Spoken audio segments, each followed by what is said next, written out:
Hello everyone, Alzion the Great here, and for anyone new who is discovering this, welcome not to League of Legends GM, but MOBA GM. It is, actually, I should probably go into this game first. This game was originally $20 on Steam, but the developer decided to basically say, I don't want to work on this anymore. ZenGM, basically the developer, they have a lot of great GM games on an internet browser, if I'm correct. But yeah, I used to play LOL, or I played LoLGM, which is the browser version of this game. But they made a Steam game, MOBA GM, where you can do League of Legends and Dota. And yeah, they also have hockey and football, I think. But besides the point, they decided to not work on the game anymore, and they made it free on the store. I picked it up about a month ago, once I saw it was free, and I haven't been playing it non-stop, but I have entertained the possibility of making a series with this, and I think it's the best that we're gonna get as far as League of Legends Manager. So here we are. Today we're going to be introducing all the teams that I will have the possibility of selecting, as I want you guys to help me select the team if possible, if anyone even watches the video. But anyway, let's get into the 29th league I've created. I did a lot of testing, to say the least. Yes, this is the dashboard. Right now I am set as on Primal Esports. This isn't going to be the team unless, you know, no one says anything. But yeah, we're going to go over all 12 teams today.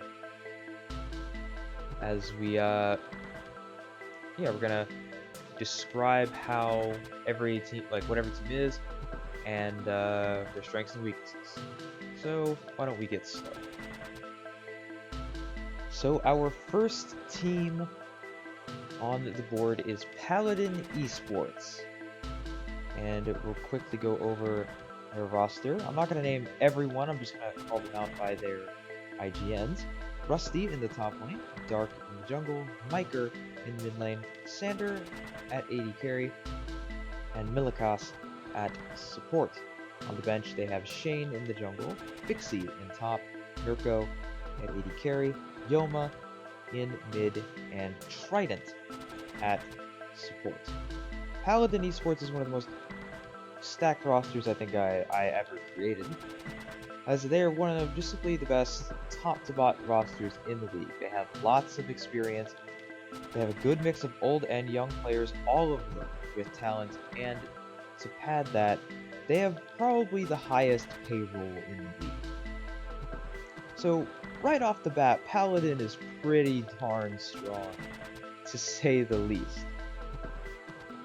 But they have a few weaknesses. Miker in the mid lane is potentially one of them. No one really knows how good he will be. He is, by technical consideration, a league average mid laner at 72. So it'll be interesting to see how he stacks up against some of the mids. Mid is not the best position in the league. That is top lane. We have more really good top laners than anything else. But mid certainly has a lot of good players. So how well can he do?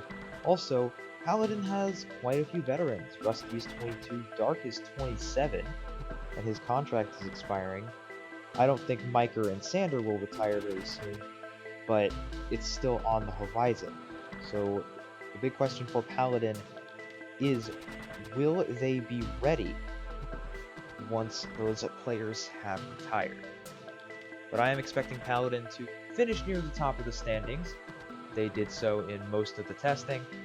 Sometimes they didn't, but that rarely happened. Paladin should be one of the better teams in the league.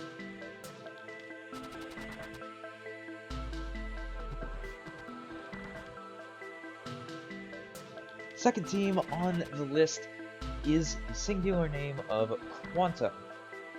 Going from top to bot, it is Stake here in the top lane, Rakusa in the jungle, Monte in mid, Gargola as the AD carry with Arwan as the support.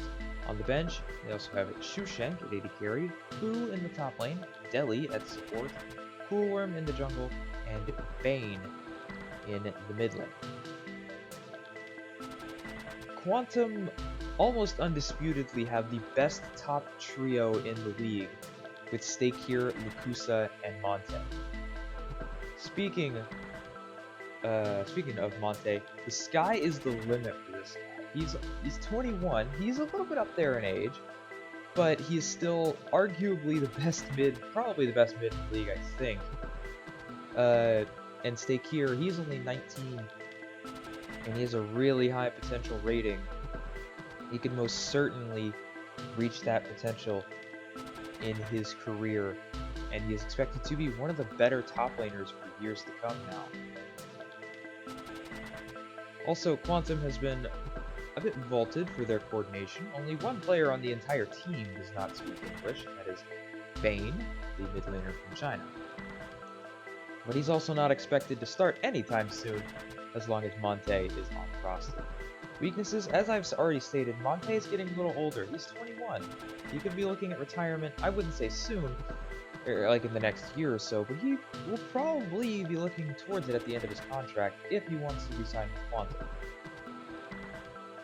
Also, Stakir, he may be one of the best top lane prospects in the league right now, but he does not have the skills currently to be considered a good top. And considering top, or sorry, not a good top, a above average top.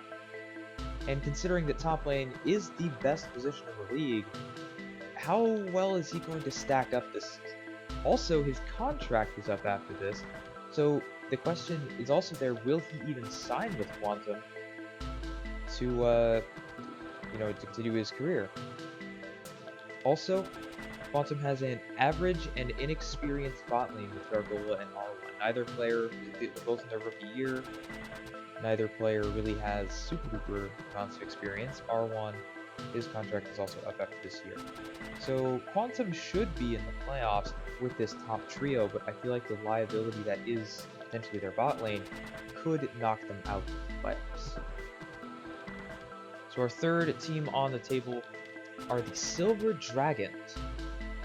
This team strengths have great young talent who are mostly all signed through at least 2021. So at least 2 years of pretty good play from this, or good experience play, I should say, from these, a little bit rookies, who we called rookies here. They have an excellent bot lane with eXcalibur and Volkina, as I did not mention any of their players. Lifeform, Faceless, and Machine are the top jungle and mid. On the bench is Bobage, Doll, Sam Turbo, Tiger, and Deflate. Bobage in the top, Doll in the jungle, Sam Turbo at AD carry, Tiger in the mid lane, and Deflate at support. I apologize for Silver Dragon fans. But yeah, they have a really good bot lane. They have a good veteran in the jungle with Faceless. But the weaknesses for this team are a bit concerning. Mashin, obviously, there is going to be some really good. I've already mentioned one of the best mid laners in Monte that we have in the league. 62 is not a super high overall. Can he play beyond his rating and help get Silver Dragons closer to the playoffs? Because the team is only as strong as the weakest link as it goes, and Machine is clearly their weakest link. They are very inexperienced. Faceless is considered a veteran at 20. He's played 3 years, roughly. We'll call it that. No one's actually played anything yet, but assuming this is a veteran player. Yeah, he is a veteran only at 20. Everyone else really hasn't played. eXcalibur may have played 1 year. Not sure about it, but Volkina, Machine, and Lifeform have not played at all. Also, they might have some communication issues with the bot. Now, both of the bot laners themselves speak Korean, but everyone else on the starting roster right now speaks English. So there isn't really good communication between Faceless and eXcalibur Volkina. Now, this should be one of the better bot lanes in the league. It is signed for the next 2 years. Faceless and Machine's contract expiring on the starting roster. So Silver Dragons have the potential to go to playoffs, but I think communication and just not being skilled enough might scupper them in this season. Alright, so without any interruptions from Alexa this time, it's the second time I tried to do this, eXcalibur is, I believe, the 4th team on our list, with Sani in the top lane, Mohinder in the jungle, Triflin at mid, 475 at AD carry, and Kleza at support. Starting on the bench will be Blackjaw, as well as Zyrus, Oxide, Teki, and Miak, going mid jungle support top carry. eXcalibur has a really good strength. In Sani, in the top lane, Sani is probably the best top laner in the league. Probably the best top laner in the league. I would have to check overalls. Well, we're not going to check in this video, but maybe in the first video for this series we are. But yeah, Sani is undoubtedly the best top laner in the league. They also have a solid bot lane with 475 and Kleza. But the weaknesses also stem from their bot lane and the rest of the team. Mohinder and Trifon. Mohinder for sure is not league average. Trifon is around that area, but still, I think coming into this season, they're going to be liabilities for eXcalibur. They're not the best players by any means, and they're going to be outskilled for the most part in a lot of their games. The other weakness that eXcalibur has is the potential communication issues between 475 and Kleza. Kleza is obviously from Korea, while Kleza is from, or that's Kleza, 475 is from Korea, Kleza is from England. So Kleza can communicate with the rest of the team, but considering he has to lane next to 475, who doesn't really know English super duper well, it might be a little bit of a liability. So, for sure, keep your eye on eXcalibur. I think this might be one of the better teams through these next, couple of years, depending on what they do with their mid and AD carry, as both of those players, Triflin and 475, have expiring contracts on the starting roster. But yeah, eXcalibur could, but they're probably not going to. Also, that's the highest payroll in the league. I take it back. Paladin doesn't have the highest payroll. The next team on the table is Primal Gaming. Tabear in the top lane, Zupdog in the jungle, Madrugad in the mid lane, Terratus at AD carry, and Cowboy at support. They also have Duelant, Lethaw, Elmacra, Paint, and Caladrin on the bench. Primal Gaming has something I refer to as the dog gap. Zupdog is the best jungler by far. Like, legitimately, he's the best jungler you're gonna find in this first season. And I bet you will have a decent shot at winning MVP as well. Around him, they have some decent carries, they have some lanes they can go to, and their roster is very experienced. Only one 18-year-old on the roster, and it is Tabear. Their weaknesses? Zupdog and Terratus, the two best players on their team, by the way, are free agents after this season. Terratus might retire, I mean, you never know. But Zupdog, the best jungler by far, probably is not going to retire. The question is, will Primal have a good enough year to convince Zupdog to stay? And does the team trust Duelant and Lethaw? Duelant probably is the best up-and-coming AD carry that isn't playing right now. And he's probably the best up-and-coming AD carry regardless of whether he plays or not. He has a bright future, and he's on a big rookie contract for the next 3 years. Lethaw, he has a little bit less time. His contract expires next year.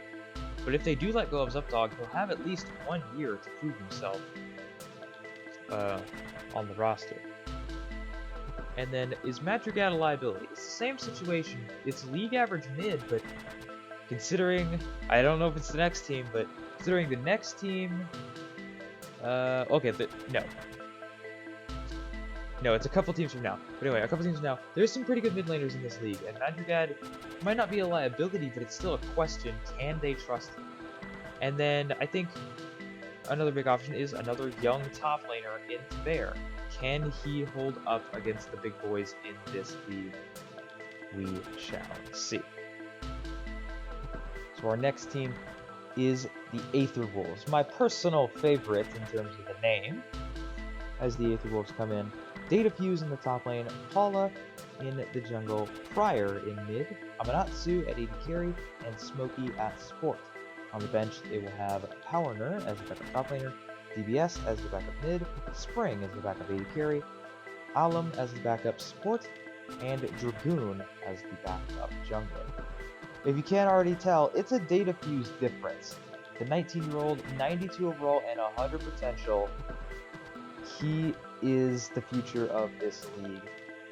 And even though he is higher overall, I still think he's the second best top laner in the league, as he needs some more experience before I really think Data Fuse is going to show out. And I do think Aether Wolves has some options to spread around here, but they have some weaknesses. Paula, Prior, and Smokey. Paula and Prior have some experience. Smokey doesn't, but they're mostly inexperienced and average for the most part. None of these players are going to jump out and win too many awards. And combine that with Amanatsu and Data Fuse, the two, well, Amanatsu the average AD carry, and Data Fuse is Data Fuse. Both of them are potential free agents after this year, as well as not having much exceptional depth. Aether Wolves are in a little bit of a pinch despite having Data Fuse. If he does not want to resign, if an Amanatsu doesn't want to resign, that's probably okay. Spring can probably develop into a decent player, but I think they'd rather have Amanatsu on the roster. But if Data Fuse isn't there, it takes out a huge, absolutely monumental strength from the Aether Wolves. And I think they're one of the most interesting teams we have in this.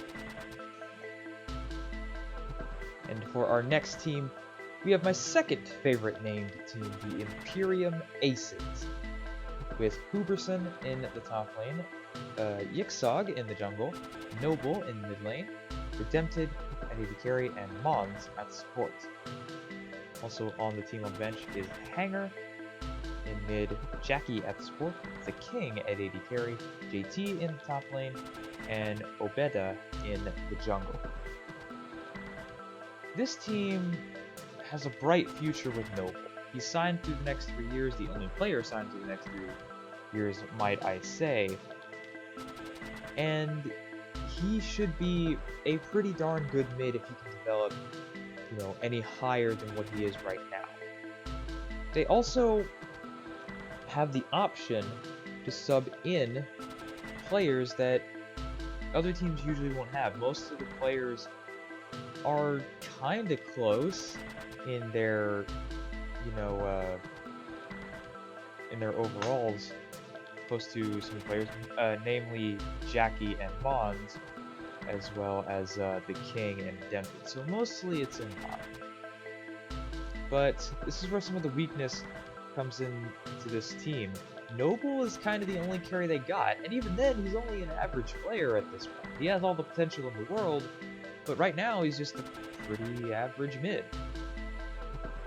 And then no one really knows who is going anywhere else. I mean, you could still sub in JT. I feel like I could do it if Huberson doesn't prove, to be the best player. But AD carry, top, and support are really the biggest question marks for Imperium Aces heading into not only this year, but next year's as a whole.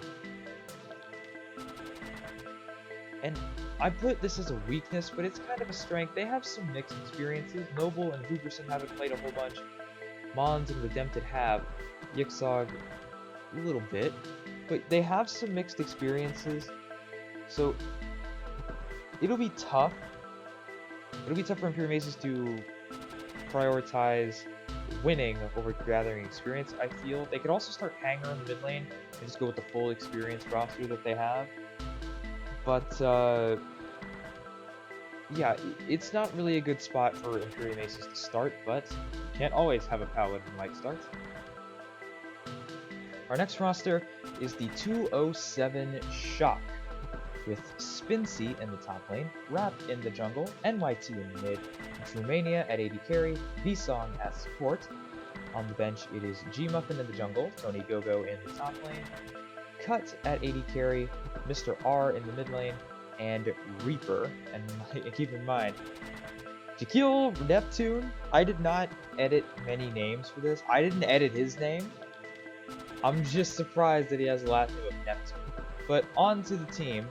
This has an excellent top jungle duo with Spincy and Rap.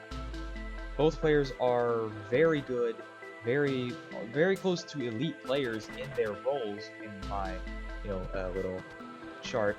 I don't know if I'll put it up, I'll see. Might already been up this entire thing, but yeah.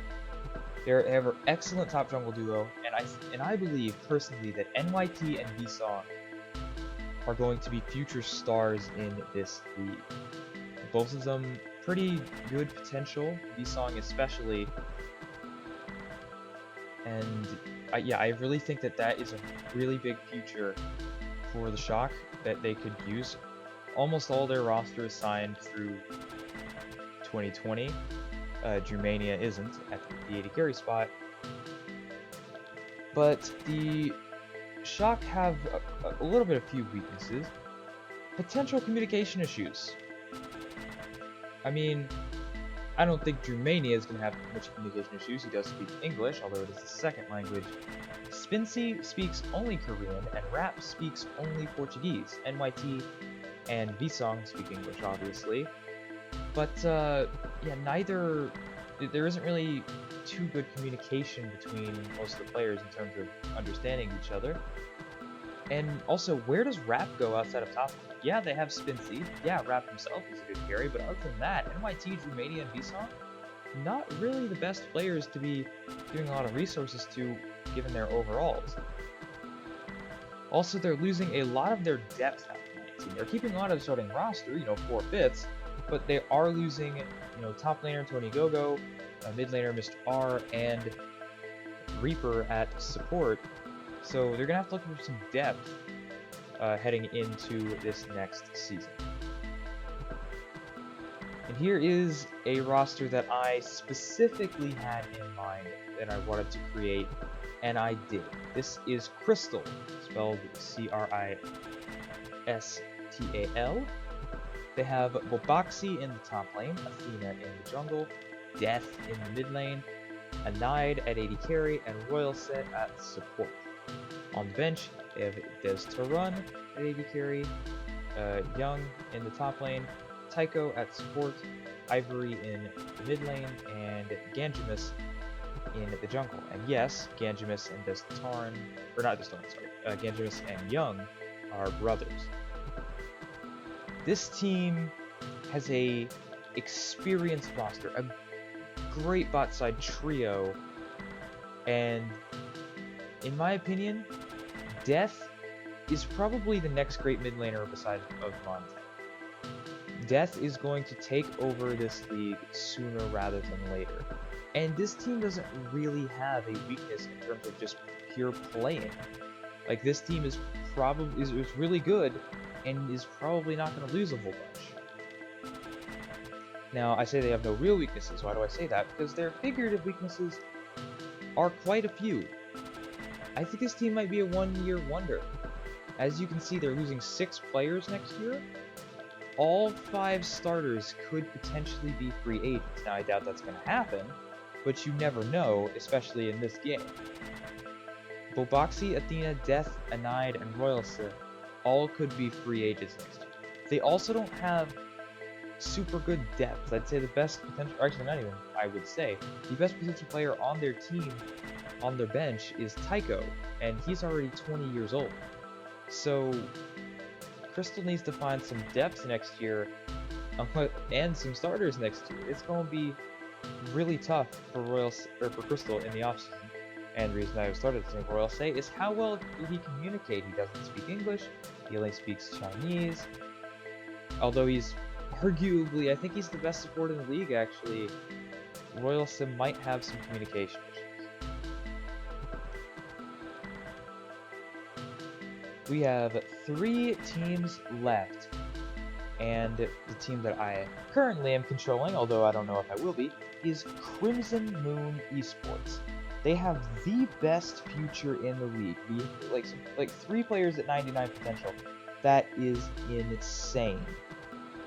Talon, the mid laner, as it is Cheese in the top lane, Mascal in the jungle, Talon in mid, Southern mid AD carry, and Motono at support. On the bench is Chameleon in the top lane, Warmount in the jungle, Vladdy, I think this is Vladdy, yes it does, in the mid lane, Depsy at AD carry, and Claw at support.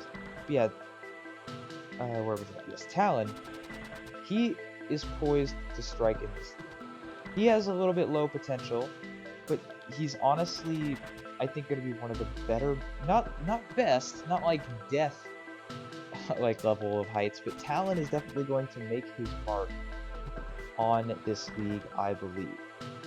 And also the AD carry Southern is the best player on the team and clearly is the carry.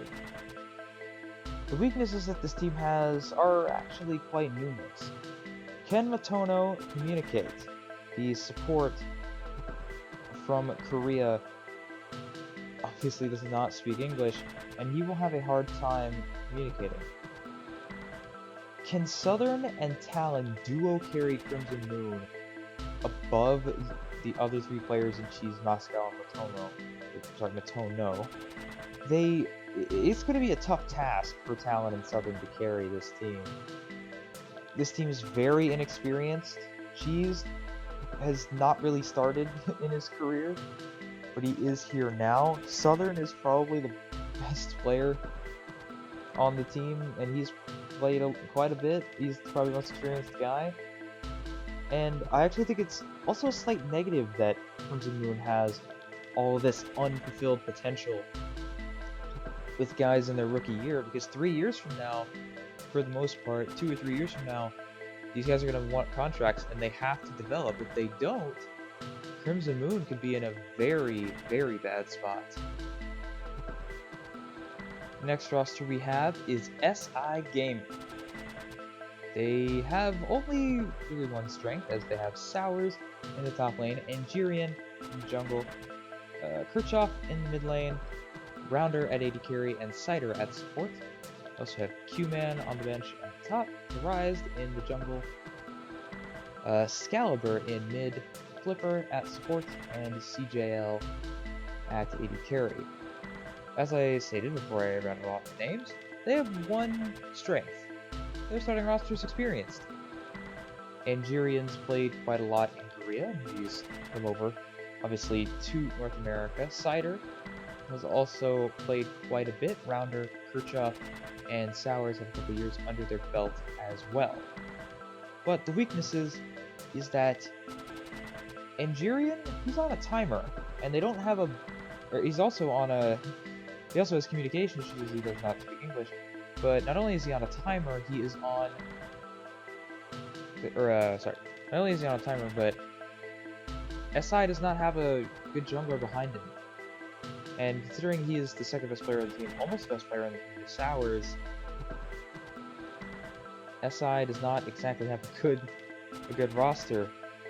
And the real question is, can they compete? I mean, they have a decent top side, just below average with Sours and Angerian, but Kirchhoff, Rounder, and especially Cider, these guys are going to get blown out, it feels, in lane, unless, they have some really, lucky games.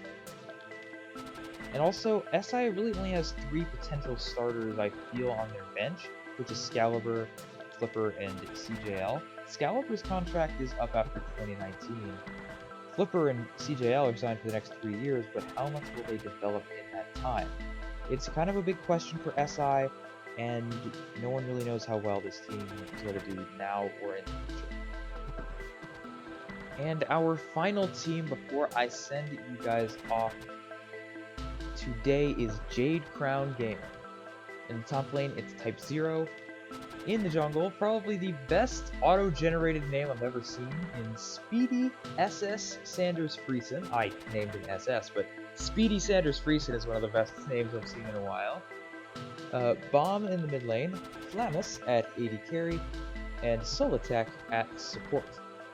On the bench is the Zeke, in the mid lane, as well as Disc at AD carry, Tone in the top lane, Red Tonics at support, and Fall War in the jungle.